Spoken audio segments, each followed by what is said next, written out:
సాయిస్తా. నేను తణుకు నుంచి వచ్చాను. నేను తెచ్చిన ప్రాజెక్ట్ పేరు ప్రిపేర్డ్ ఎనర్జీ మీటర్. నా గైడ్ టీచర్ పేరు బాలకృష్ణ గారు.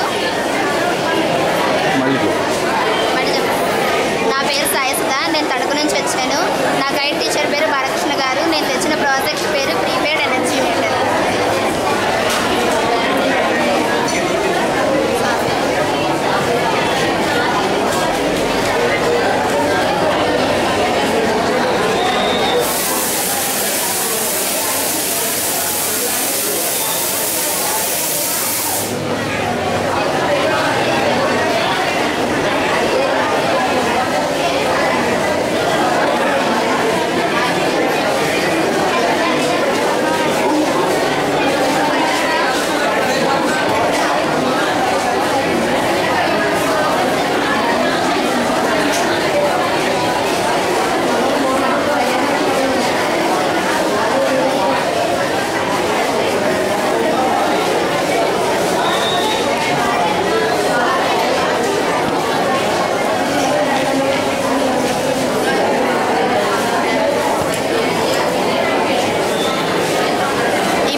మీటర్.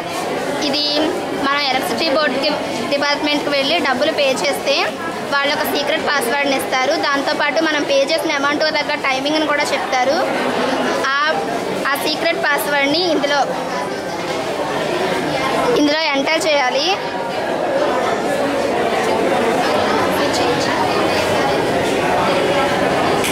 ఆన్ చేయి.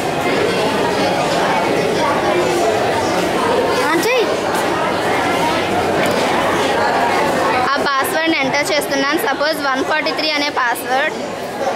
దీన్ని ఎంటర్ చేస్తే దానికి తగ్గ టైమింగ్ 2 minutes వ్యాలిడ్. ఆ 2 minutes వరకు ఆ బల్బ్ ఆన్ అయి ఉంటుంది. ఇదే ప్రాజెక్ట్ని మన ఇంట్లో కనుక ఏర్పాటు చేసుకుంటే మనం రీఛార్జ్ చేయించుకున్నంత వరకు ఈ పాస్వర్డ్ ఈ కరెంట్ అనేది మన ఇంట్లో పాస్ అవుద్ది. దీనివల్ల యూజ్ ఏంటంటే కరెంట్ అనేది ఎక్కువగా వేస్టేజ్ జరగదు. ఒక్కోసారి మున్సిపాలిటీ వాళ్ళు కూడా స్ట్రీట్ లైట్స్ వేసేసి నైట్ టైం ఆఫ్ చేయడం మర్చిపోతారు. దీన్ని కనుక టైం సెట్ చేసుకుంటే ఇది ఆటోమేటిక్గా ఆఫ్ అయిపోతుంది కాబట్టి మనకి ఎటువంటి ప్రాబ్లం ఉండదు. విద్యుత్ వేస్టేజ్ అనేది జరగదు. దీనివల్ల విద్యుత్ చోరీని కూడా మనం తెలుసుకోవచ్చు. మనం నెల నెల బిల్ పే చేసేటప్పుడు మాకు బిల్లో తేడా వచ్చింది అని ఉంటుంది. అటువంటిది కూడా జరగదు. ఎందుకంటే మనం ముందుగానే డబ్బులు అమౌంట్ పే చేసి రీఛార్జ్ చేయించుకుంటాం కాబట్టి అటువంటి తేడాలు అనేవి కూడా జరగవు.